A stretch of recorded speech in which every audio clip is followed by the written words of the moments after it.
Among nature's most precious gifts, water stands to be a valuable resource, sustaining life in all its wondrous forms. Its unrivaled beauty and life-giving properties have nurtured civilizations and living organisms for millennia. But as the waters meet the advancement of humanity, a disheartening truth emerges. Our own actions, the adverse anthropogenic effects that we bring, now threaten the very essence of this life-sustaining resource. I am Alliah Cabiao. I am Nela Pangan. Hello, I am Andreilorenz Pinar. I am Suansing. Oh, I am Bryan Suguitan. To understand the gravity of human activity's negative effects, we first need to understand the natural and fundamental process that allows water to be recycled, the water cycle. This process involves 5 parts. First, evaporation. This occurs in bodies of water. Heat from the sun provides the energy needed to convert liquid water into water vapor, which arises into the atmosphere. Second, transpiration. This process is closely linked to evaporation and is specific to plants. Through tiny pores called stomata in their leaves, plants release water vapor into the atmosphere. Transpiration not only contributes to the overall water vapor content in the air, but also aids in cooling plants during hot weather. Condensation. As water vapor rises into the atmosphere, it cools down at higher altitudes. This cooling causes the water vapor to condense back into liquid droplets, forming clouds in the sky. Clouds are essential in the water cycle, as they serve as reservoirs for water vapor and play a role in determining precipitation patterns. Precipitation. When the clouds become heavily laden with moisture, the water droplets coalesce and become large enough to fall back to the Earth's surface as precipitation. This can take the form of rain, snow, sleet, or hail, depending on the atmospheric conditions. Runoff. Once precipitation reaches the Earth's surface, it follows various paths. Some of it infiltrates into the soil, becoming groundwater, while some flows over the surface as runoff. Runoff eventually finds its way back into rivers, lakes, and oceans, completing the cycle. But how does human activity relate to the water cycle? Water extraction. Human activities such as irrigation for agriculture, industrial processes, and municipal water supply withdraw large amounts of water from rivers, lakes, and aquifers. Excessive water extraction can deplete natural water resources, causing ecological imbalances and reducing water availability for both humans and ecosystems. Dam construction. Dams can disrupt downstream ecosystems, alter sediment transport, and lead to changes in the distribution of water resources. Land use changes. Modifying landscapes for agricultural, industrial, or urban development can disrupt the natural flow of water across the terrain.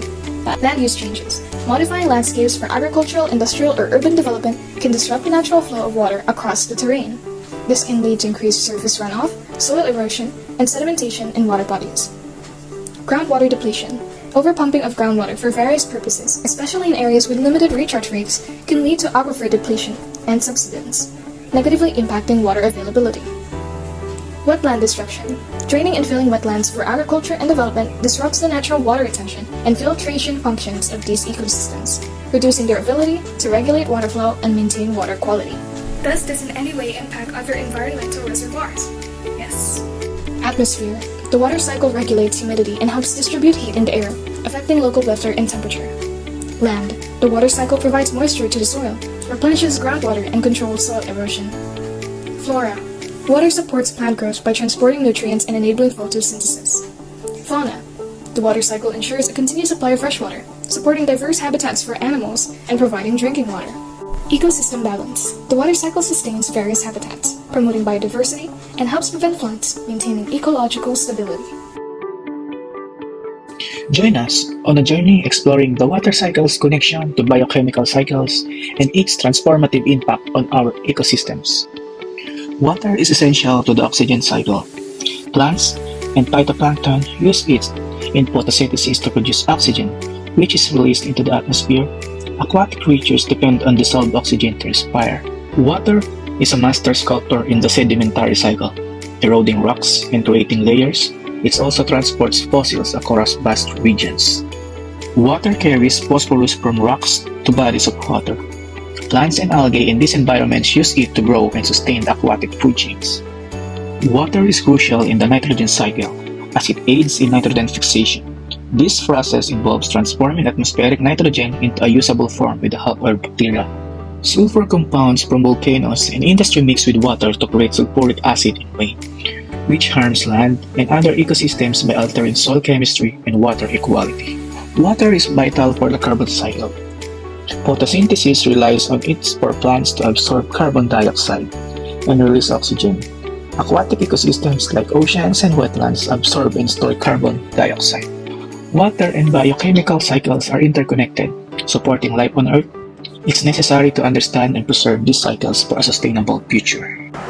Our planet's water bodies are essential for sustaining life, supporting ecosystems and providing us with clean drinking water. However, human actions have significantly impacted these precious resources. Today, we will explore the anthropogenic effects on water and how invasive species pose a unique threat to aquatic ecosystems. Chemicals, heavy metals, nutrients, and pathogens can all be introduced into water sources due to pollution, from sources such as factories, farms, septic systems, and poor garbage collection and disposal. Pollution like this is bad for aquatic life, lowers water quality, and makes drinking water unfit for human consumption. Deforestation and land use changes contribute to increased erosion and sedimentation in water bodies, further degrading water quality and damaging vital aquatic ecosystems. Climate change, driven by human activities like burning fossil fuels and deforestation, is altering precipitation patterns, raising sea levels, and intensifying extreme weather events.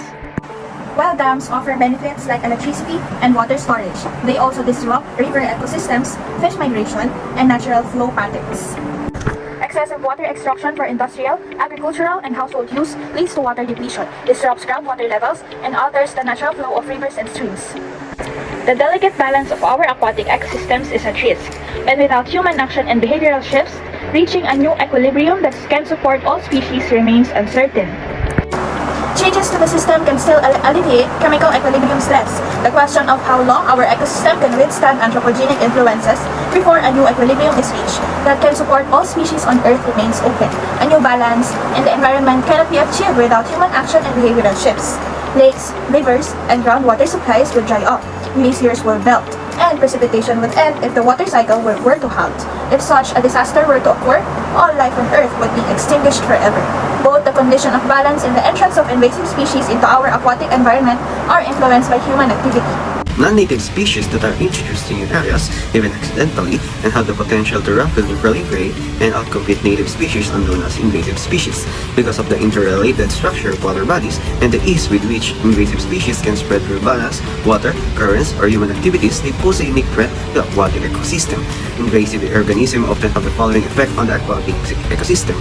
Invasive species have been shown to disrupt local ecosystem by outcompeting the native species for food, habitat, and nesting ground. This can lead to a loss of native biodiversity and, in extreme cases, the extinction of native species. Because invasive species often lack the predators and rivals that help keep their population in control, their arrival can alter food webs in aquatic environments. Aquatic ecosystems are particularly vulnerable to alteration caused by invasive species due to their potential to affect water chemistry, sedimentation, and physical structures. Some invasive species may spread against the native population, decreasing the health and the number of such population.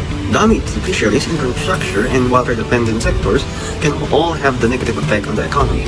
Early discovery and monitoring are essential for tackling the problems caused by invasive species, preventing the spread and establishment of the invasive species in aquatic habitat, and be aided by implementing effective control measures and raising public awareness. Epigenetics in the water cycle. Prepare to explore the hidden code that shapes life's responses to water influences. Epigenetics studies gene expression changes due to environmental factors. Water quality and availability affect gene expression in plants and aquatic organisms. Drought conditions cause epigenetic changes in plants. Water pollutants cause epigenetic alterations in marine life, which affect their health and reproduction. These changes can have transgenerational effects impacting the organism's ability to cope with similar conditions. Understanding this mechanism can lead to improved water management and conservation strategies for a sustainable future. Welcome to the fascinating world of the water cycle. This biochemical process is a remarkable journey that water takes across our planet, connecting oceans, atmosphere, land, and life itself.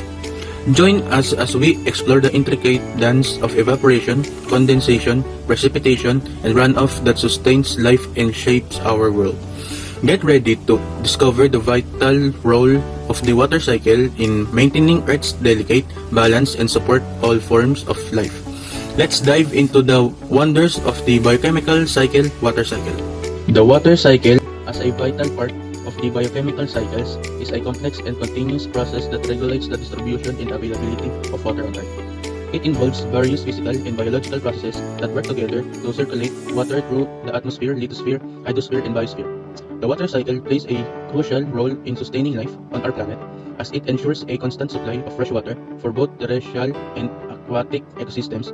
However, human activities such as deforestation, pollution, and climate change can disrupt the delicate balance, leading to water scarcity, droughts, and the other environmental issues.